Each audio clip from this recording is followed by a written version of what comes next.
Bom, seguindo ainda sobre os princípios gerais da mecânica clássica, falando sobre a definição da energia agora, a energia acumulada no sistema acredita-lhe a possibilidade de gerar movimento.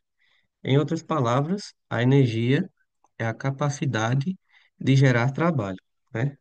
Aprofundando no assunto,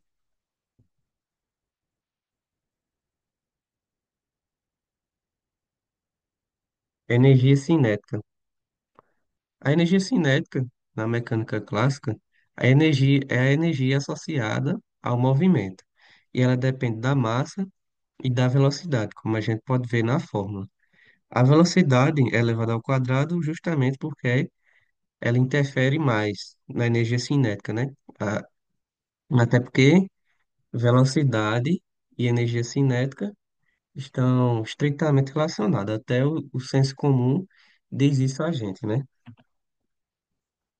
Teorema da energia cinética, o trabalho total. O trabalho total de todas as forças atuantes no sistema físico é relação direta da variação da energia cinética desse sistema.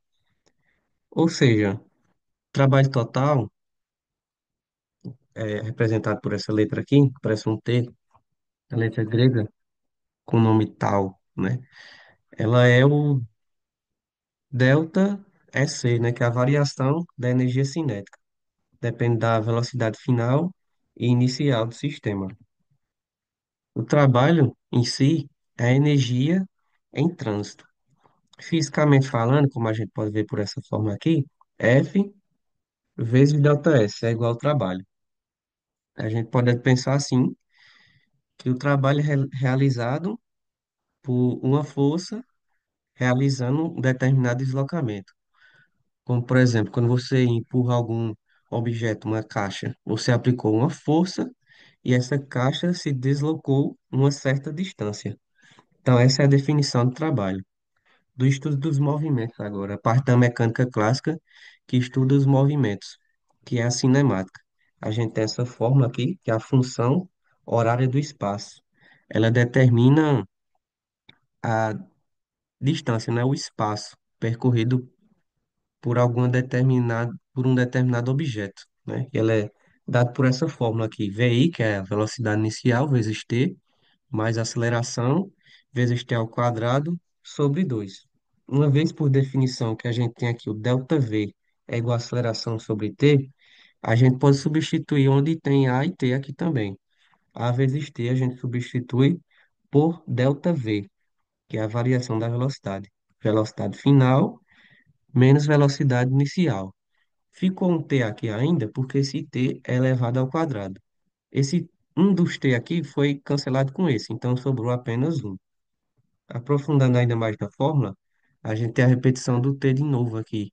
Então a gente coloca ele em evidência, tirando ele dali, ficando apenas aqui, fora desse parênteses também. Aqui também a velocidade inicial, a gente coloca em evidência, vai ficar dessa forma aí. Trabalhando ainda mais a fórmula, sabendo que a velocidade, que o tempo é igual à variação da velocidade sobre a aceleração, a gente pode substituir nessa fórmula aqui, que vai ficar desse jeito, né? Tem o 2 aqui no denominador, com esse A também no denominador, vai ficar 2A. Repetindo aqui a variação da velocidade, vai ficar duas variações da velocidade, porém uma positiva e uma negativa. Fazendo a distributiva aqui, velocidade final ao quadrado. Menos, né? Porque vai ficar mais com menos dá menos, multiplicando velocidade inicial com velocidade inicial, vai ficar velocidade inicial ao quadrado. Evoluindo ainda na fórmula, manipulando a fórmula aqui em relação à velocidade final, quando essa velocidade final vier para um membro esquerdo, aqui, o ΔS vai substituir ele do outro lado, ficando dessa forma. É a chamada equação de Torricelli. Você não precisa se preocupar tanto na dedução, mas no entendimento da forma nesse caso e o que ela quer dizer. O que essa forma diz para a gente? Ela está dando aqui a velocidade.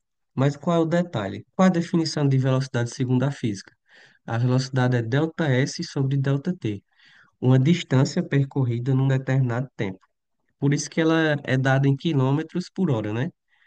Ou metros por segundo. Uma distância, metros, em um determinado tempo, segundo. Mas o detalhe dessa fórmula é que você não precisa do tempo para calcular a velocidade, né? Então, aqui nessa fórmula você não vê o T aqui de tempo. Então, seguindo no assunto aqui, agora a relação da força com a energia cinética, tem essa fórmula aqui que a gente acabou de deduzir, e como eu falei lá, o trabalho é igual a força vezes deslocamento, a gente substituindo aqui o ΔS por esta expressão nessa fórmula, e a força também, que a gente definiu pela segunda lei de Newton, que força é igual a massa vezes aceleração, substituindo esses dois termos, vai ficar esse aqui, cancelando a aceleração, né? Porque uma está multiplicando e outra está dividindo. Como são operações inversas, as duas se cancelam. Vai ficar esse termo aqui, que é a velocidade, variação da velocidade ao quadrado, que a gente pode definir como a velocidade em si, né? A velocidade geral, digamos assim. Isso aqui é a energia cinética, né? Que a gente deduziu lá no começo, definiu lá no começo, né? Que ela depende bem mais da velocidade do que da massa. Então a gente tem a relação de força com energia cinética dessa forma. Seguindo agora no assunto, potência. A potência é a razão entre o trabalho e o tempo. Significa medir com que rapidez uma força F transforma ou transfere energia num determinado tempo. Bem, a gente está acostumado com o termo de potência, mas quando se fala de eletricidade, né? Potência elétrica. Mas a gente pode relacionar, no sentido que a potência é uma corrente elétrica passando um determinado tempo. E essa definição da mecânica clássica é relacionado mais ao trabalho. Trabalho transferido em um determinado tempo, né? Então, a potência é trabalho sobre tempo, substituindo o trabalho que a gente definiu como força vezes deslocamento aqui, manipulando a fórmula, como eu disse, delta S sobre delta T é igual a velocidade, então potência é igual a força vezes velocidade. É mais uma definição da mecânica clássica aí, muito importante. Falando do torque, é uma grandeza vetorial. Como eu disse, o que é uma grandeza vetorial? É uma que não depende apenas do módulo, ela depende do módulo, da unidade de medida, da direção e de um sentido. O torque é uma dessas coisas.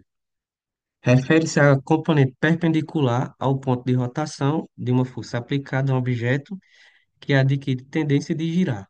O ponto de rotação recebe o nome de polo ou pivô. A distância entre o polo e o ponto de aplicação da força é conhecida como braço. Confuso? Talvez. Mas, em outras palavras, né, explicando de uma maneira simples, o torque é associado a um eixo que tem tendência de girar, como, por exemplo, o torque de um motor, né? E vai ficar bem melhor exemplificado com um exemplo aqui. Esse aqui é o ponto de rotação. Temos uma porteira aqui. Temos aqui o ponto de rotação, que ele chamou de pivô ou polo, né? E temos a distância do polo de rotação, aqui que ele chamou de braço, numa porteira. A gente pode relacionar, a gente pode até pensar, quanto maior a distância do polo de rotação, menor a força que a gente vai aplicar, né? É só pensar na porteira mesmo. Quanto mais distante, menor a força. Quando você está aqui, no ar, no ponto A, a força que você tem que aplicar é bem maior. Isso vale também para uma chave aqui, né?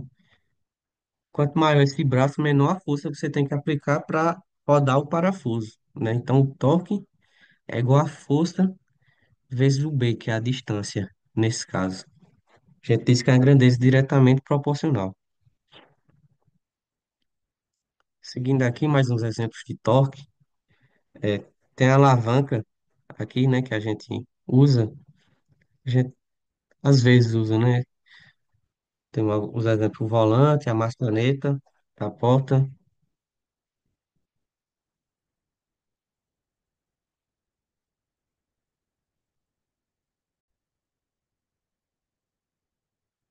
Aqui alguns exemplos de torque. A maçaneta da porta, né? Também serve como exemplo a porta. mais próximo da maçaneta você empurra a porta, menor a força para você abrir ela.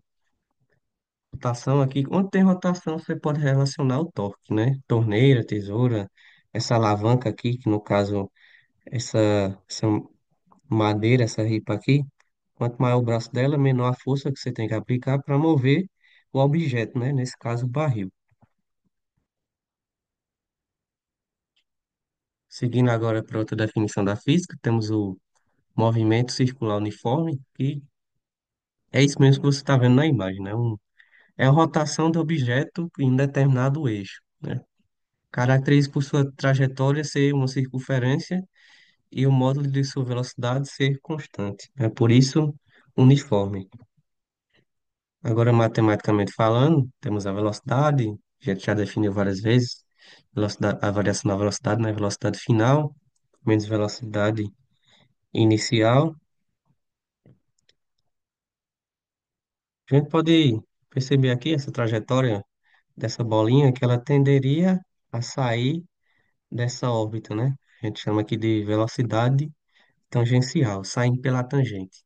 Não sei se você já escuta essa expressão. Movimento circular uniforme, temos o período, que é intervalo de tempo decorrido entre as oscilações. Uma volta, normalmente representada por T, pode ser entendido como rotação, né? Então, é o tempo que essa bolinha demora para percorrer os 360 graus aqui. E a frequência é o inverso do período, é quantas vezes essa bolinha consegue rotacionar num determinado período de tempo. Temos o radiano, é a medida do ângulo central formado pelo arco, cujo comprimento é igual ao raio da circunferência.